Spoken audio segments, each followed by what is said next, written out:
नमस्ते दोस्तों, मेरा नाम है निखिल साहू और आप देख रहे हैं डिस्टेंस लर्निंग। इस वीडियो में हम ये जानने की कोशिश करेंगे कि आपको आईएएस बनने के लिए कुल कितनी परीक्षाओं से होकर गुजरना पड़ता है, उन परीक्षाओं के कुल अंक कितने होते हैं। मुझसे बहुत सारे स्टूडेंट ने इस संबंध में क्वेश्चन किया था, तो मैंने ये सोचा कि एक पूरी वीडियो इस पे बना देना चाहिए। दोस्तों, सबसे पहले हम सिविल सेवा का बैकग्राउंड जान लेते हैं, उसकी पृष्ठभूमि जान लेते हैं। तो दोस्तों, जो जो यूपीएससी है, ये एक संवैधानिक निकाय है, मतलब संविधान में इसका वर्णन है। भारत शासन अधिनियम 1935 में पहली बार यूपीएससी का जिक्र किया गया था और उसी के बाद भारतीय संविधान में इसका समावेश किया है। प्रत्येक वर्ष संघ लोक सेवा आयोग मतलब कि यूपीएससी सिविल सेवा के नाम से अपनी परीक्षाएं कराता है और इस परीक्षा के अंतर्गत, जैसे मैं सिविल सेवा बोल रहा हूं, इसके अंतर्गत भारतीय प्रशासनिक सेवा मतलब आईएएस, भारतीय पुलिस सेवा मतलब कि आईपीएस जैसी अखिल भारतीय सेवाएं आती है। इसके साथ ही साथ भारतीय विदेश सेवा मतलब आईएफएस, भारतीय राजस्व सेवा मतलब आईआरएस और भारतीय रेल सेवा जैसी अन्य 24 से ज्यादा प्रतिष्ठित सेवाएं इसके अंतर्गत आती हैं, जिसे मैं सिविल सेवा के नाम से बोल रहा हूं।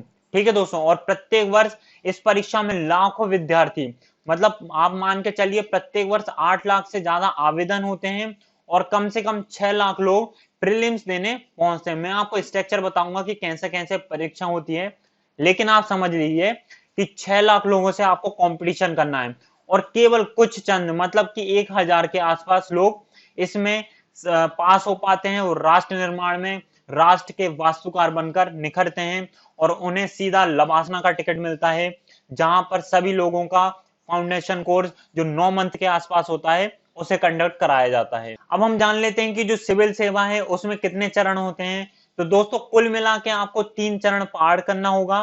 पहला है प्रारंभिक परीक्षा जिसे हम प्रीलिम्स बोलते हैं, दूसरा है मुख्य परीक्षा जिसे हम मेंस बोलते हैं और तीसरा है साक्षात्कार जिसे हम इंटरव्यू बोलते हैं। अब सबको एक एक करके जान लेते हैं। पहला है प्रीलिम्स परीक्षा मतलब कि प्रारंभिक परीक्षा। दोस्तों, इसमें जो प्रश्न आते हैं वो मल्टीपल चॉइस क्वेश्चन होते हैं, मतलब एमसीक्यू मतलब कि बहुविकल्पीय होते हैं। एक क्वेश्चन दिया होता है और उसके 4 आंसर होते हैं। बचपन से हम इन क्वेश्चन को सॉल्व करते आ रहे हैं, इसमें आपको कोई भी कठिनाई नहीं होना चाहिए। हालांकि जो प्रश्न की प्रकृति होती है वो थोड़ा टफ होता है, मतलब कि प्रश्न जो पूछे जाते हैं उनका जो लेवल होता है वो बहुत ज्यादा अच्छा होता है। साथ ही साथ इसमें माइनस मार्किंग का प्रावधान भी होता है, मतलब कि एक जो प्रश्न है वो 2 अंकों का होता है और उस हिसाब से माइनस मार्किंग माना जाए तो 33% मतलब कि 0.66 अंक काट लिए जाते हैं एक क्वेश्चन अगर आप गलत करते हैं। तो प्रारंभिक जो परीक्षा है उसका जो जीएस का पेपर होता है ना, वो होता है 200 अंकों का। ठीक है, और जीएस के पेपर के बाद होता है सी सेट का पेपर। इसमें होते हैं 80 प्रश्न, प्रत्येक प्रश्न होता है 2.5 अंकों का। इस प्रकार कितने अंकों का हो जाता है ये कुल पेपर?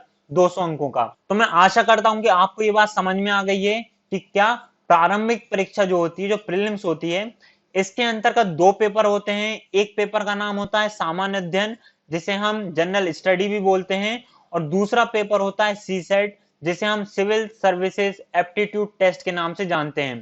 पहला जो पेपर होता है जिसे मैं सामान्य अध्ययन बोल रहा हूं, इसमें 100 क्वेश्चन होते हैं और कुल जो अंक होते हैं वो 200 होते हैं। जो सी सेट में बोल रहा हूं, इसमें 80 क्वेश्चन होते हैं और इसमें भी 200 अंक पूर्ण होते हैं। लेकिन जो मेरिट है ना, ये केवल इसके आधार पे बनती है, सामान्य अध्ययन के आधार पे। मतलब 200 अंकों में से कम आपको 120 से ऊपर या 110 से ऊपर अगर आप लाते हैं तो मानकर चलिए आपको मेंस देने को मिल जाएगा। साथ ही आपको जो सी सेट है ना, इसमें आपको ऐसा नहीं लाना है कि 120 130, केवल आपको 33% से ऊपर 33% से ऊपर लाते हैं तो आप क्वालिफाई माने जाएंगे और आपको मेंस देने को मिलेगा। तो दोस्तों, मैं आशा करता हूं कि आपको प्रारंभिक परीक्षा में कोई अब दिक्कत नहीं होगी। देखिए, अगर अभी भी कोई दिक्कत हो तो लास्ट में वीडियो के अंत में मैं अपना व्हाट्सएप नंबर दे दूंगा, आप मुझसे प्रश्न पूछ सकते हैं। 24 घंटे के अंदर उसका रिप्लाई करने की जिम्मेदारी मैं लेता हूं। अब बात कर लेते हैं हम मुख्य परीक्षा की। देखिए दोस्तों, मुख्य परीक्षाओं को लेकर बहुत सारे बच्चों में भ्रम रहता है। कोई कहता है इतने पेपर होते हैं, कोई कहता है इतने पेपर होते हैं। सब बातें आप भूल जाइए और बस इस स्लाइड पे आप ध्यान दीजिए। ये स्लाइड आप हमारे टेलीग्राम चैनल से भी डाउनलोड कर सकते हैं, जिसका लिंक मैं डिस्क्रिप्शन बॉक्स में दे दूंगा। तो मैं आपको बताने जा रहा हूं कि मुख्य परीक्षा में कुल कितने पेपर होते हैं। सबसे पहले आप ये समझिए कि प्रारंभिक परीक्षा मतलब प्रीलिम्स से इतर इसमें आपको आंसर राइटिंग करना होता है। वहां पे आपको क्या गोले भरना होता था, मतलब टिक लगाना होता था, लेकिन यहाँ पे आपको आंसर राइटिंग करना होगा। ठीक है, पहली बात ये हो गई। दूसरी बात ये है कि जो मुख्य परीक्षा है ना, वो कुल 1750 अंकों की होती है। 1750 कुल अंक इसमें होते हैं, इसी के आधार पर मेरिट बनती है। अब हम आगे बढ़ते हैं। 1000 अंकों का चार पेपर होते हैं, 250 अंकों के चार पेपर होते हैं, टोटल जोड़ेंगे आप 1000 हो जाएंगे। ये चार जो शुरू के पेपर है ना, इन्हें GS4 बोला जाता है, मतलब GS1, GS2, GS3, GS4। ठीक है, सामान्य दिन 1, सामान्य दिन 2, सामान्य दिन 3, सामान्य दिन 4। तो चार पेपर जो होते हैं वो सामान्य अध्ययन के होते हैं। प्रत्येक प्रश्न पत्र जो होता है वो 250 अंकों का होता है। तो 250 गुणे 4 हो गए कितने, 1000। इसके बाद बात आती है वैकल्पिक विषय की, मतलब कि ऑप्शनल सब्जेक्ट की। आप सभी को एक एक ऑप्शनल सब्जेक्ट लेना होगा। कोई पॉलिटिकल साइंस ले सकता है, कोई हिस्ट्री ले सकता है, कोई ज्योग्राफी ले सकता है। आप अपनी सुविधा अनुसार ले लीजिएगा, लेकिन मेरा अगर पर्सनल सजेशन माने तो पॉलिटिकल साइंस बेस्ट ऑप्शनल होगा। इसके संबंध में हालांकि हम कोई और वीडियो बना लेंगे, उसमें चर्चा कर लेंगे। तो जो वैकल्पिक विषय है उसमें आपको दो पेपर देना होगा, 250 नंबर के दो प्रश्न पत्र आएंगे आपके सामने, और कुल ये हो जाते हैं कितने, 500। ठीक है, फिर से एक बार दोहरा देता हूं कि जीएस के चार पेपर होंगे 250 के, ऑप्शनल के दो पेपर होंगे 250 के। तो ये कितने टोटल हो गए, 1500, मतलब कि 1500 अंक ये हो गए। और एक प्रश्न पत्र और होता है जिसमें आपको निबंध, मतलब कि ऐसे लिखना होगा, ये भी 250 अंकों का होगा। तो टोटल हो गए 1750 अंक। लेकिन मुख्य परीक्षा केवल यही नहीं रुकती, इसके अलावा आपको दो क्वेश्चन पेपर को और सॉल्व करना होगा, जिन्हें हम क्वालिफाई पेपर कहते हैं। इसमें केवल आपको 25% अंक, मतलब कि 300 में से 75 अंक लाना होगा। अगर आप ये दोनों क्वालिफाई करते हैं, आप अगर दोनों ये पेपर क्वालिफाई करते हैं, नॉर्मली ये अंग्रेजी और हिंदी माध्यम में होते हैं, लेकिन अगर आपको 8वीं अनुसूची जिसमें बहुत 20 से ज्यादा भाषाएं हैं, आप मुझे कमेंट बॉक्स में बताइएगा कि 8वीं अनुसूची में कुल कितनी भाषाएं हैं। तो जितनी भी भाषाएं हैं ना 8वीं अनुसूची में, उन सभी भाषाओं में आप ये क्वालिफाई पेपर देने में समर्थ हैं। तो इन पेपर्स में मतलब 300 में से आपको केवल 75 अंक लाना होगा।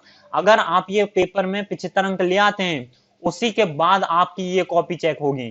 ठीक है, कौन कौन सी, ऑप्शनल की, जनरल स्टडी की और निबंध की। अगर आप इनमें क्वालिफाई नहीं कर पाते हैं, तो ये जो आपकी ऊपर की जितनी भी कॉपी है ना मेंस में जो आपने लिखी है, निबंध की, वैकल्पिक विषय की और सामान्य अध्ययन की, इनको सीधा का सीधा डस्टबिन में डाल दिया जाएगा। अब मेंस में जिन बच्चों के अच्छे अंक आते हैं, उनको सबसे कठिन परीक्षा, मतलब कि साक्षात्कार देने को मिलता है।